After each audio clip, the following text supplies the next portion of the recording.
Today I'm going to read you a little children's story that I wrote a long time ago. So if anybody's watching and's got children, they might like it. I hope they do anyway. But anyway, I wrote this a long time ago. Probably 35 or 40 years ago. I still have it. I never published it or anything. So you're the first ones to hear it, and I hope you enjoy it. The name of it is Angie Angle. Wait for me at the cloud corral. Mother Angel said to the child angels, I have good news for you. The tiny angels swooshed away quickly and gathered outside the corral. They knew another child angel had arrived because the cloud corral was the place for new arrivals. Everybody was up late last night, Sarah remarked. We're getting another child angel, I'm sure of it. The tiny angel stood quietly as Mother Angel and a child angel floated down gently in front of them. We have a new angel that has come to live with us, Mother Angel said. This is Angie. The child angels began to sing joyfully and danced around the new angel. Angie's eyes widened at the sight of the singing child angels. Come join us, Angie, and have some fun. They laughed and stretched out their hands toward her. Angie felt right at home and skipped into the circle of child angels and joined in the fun. Mother Angel smiled, then returned to the mansion, satisfied all was well with the child angels. Would you like to ride one of the clouds, Angie? Bobby asked. I don't know, she said. I've never been on a cloud. Oh, it's easy.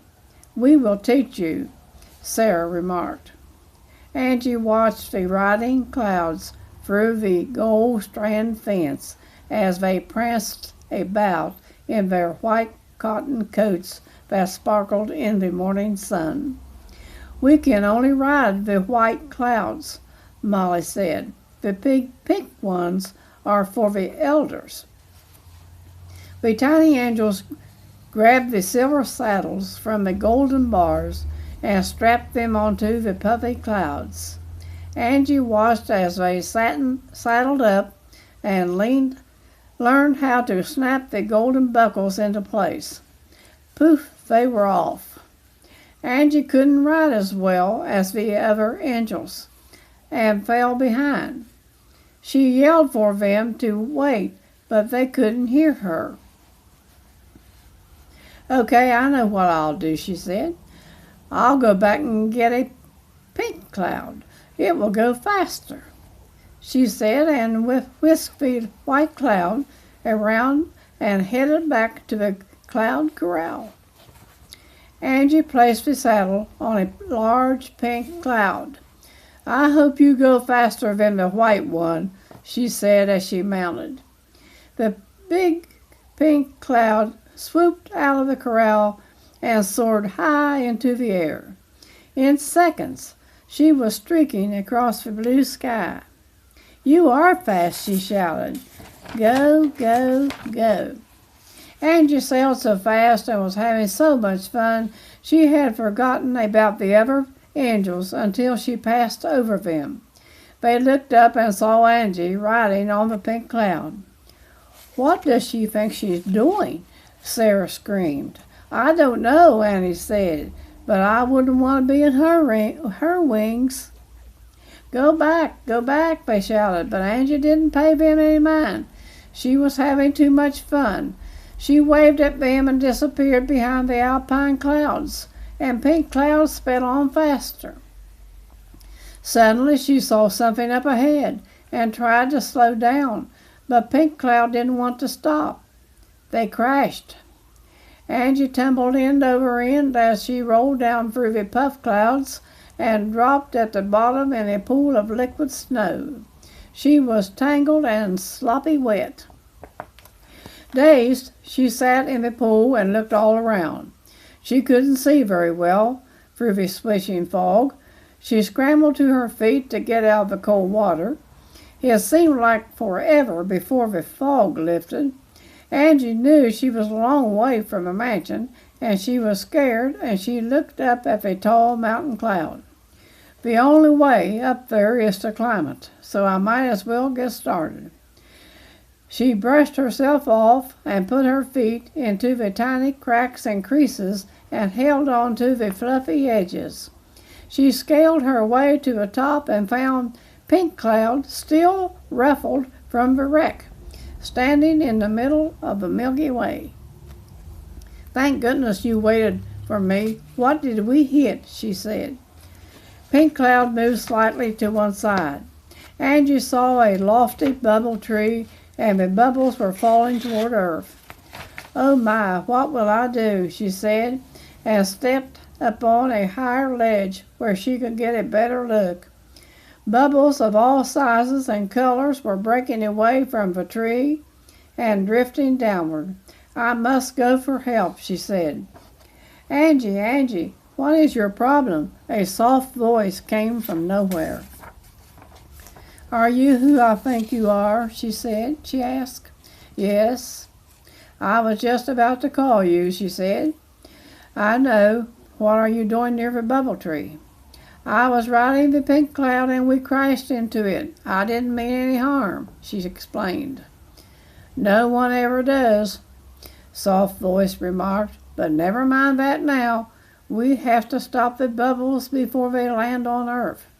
"Is there anything I can do?" Angie asked. "Stay where you are for a moment. I'll be right back." The soft voice left, and soon sirens pealed through the heavens. Thousands of volunteer angels responded to the call.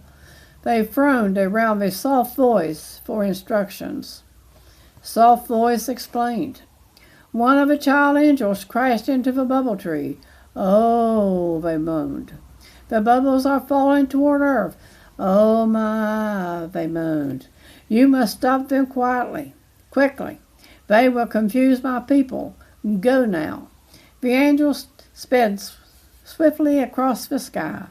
They swooped down beneath the clouds and spread a fine, silky net and sealed off the heavens. Soon the bubbles bounced softly into the net. After they had all landed safely, the angels gathered the net and hurried back to the bubble tree while Angie watched from a distance. "Angie."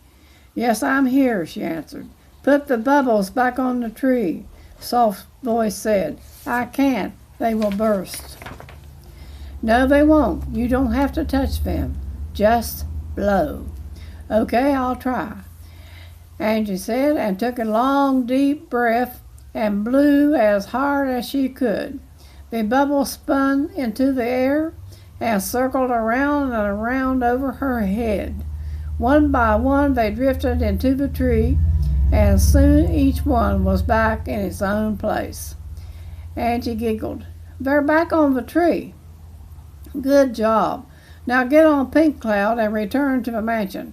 It will not go so fast this time. When you get there, Mother Angel will have some words of wisdom for you." "Okay," Angie said, and mounted the Pink Cloud and headed back.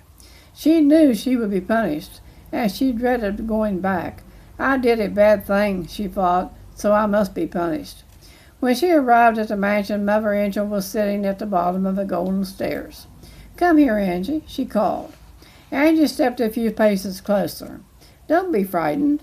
This is a good place, a safe place, a place where you never get hurt." "But I did a bad thing. I know you're going to punish me." "Yes, but it will be good punishment. It won't hurt you." "What is it?" Angie asked. "I'm going to give you a job to do. This evening, as soon as it gets dark, you will go to the Milky Way and sweep away the dust spots." "That will be easy," Angie said. "Yes, it will be easy for a while," she smiled. Angie couldn't believe the punishment was so easy. As soon as it was dark, Angie took the broom and sailed out to the Milky Way and began to sweep off the dust spots. She swept and swept and swept some more. After a while, she began to get tired and sleepy. She looked ahead, and the Milky Way was going on for miles. "I'll never get finished," she mumbled aloud. "I'll never realize the sky was so huge. It goes on forever," a soft voice said. "Now what did I do wrong?" Angie asked. "Nothing. You're doing just fine. Just keep on sweeping." Angie kept on sweeping, and she grew so tired she sat down to rest. She soon fell asleep. Mother Angel swooped her up. When she awoke and looked around, she realized she was in a bed back at the mansion. Mother Angel came in the room. "How are you feeling, Angie?" she asked. "I'm still tired. I'll never get that Milky Way clean. I finished it for you. You did a great job." "Am I through being punished?" Angie asked. "We look at it as progress. If you obey the rules, you won't get into trouble. But we have a chore for you to do so we can keep you out of mischief." "What would you like to do, Angie?"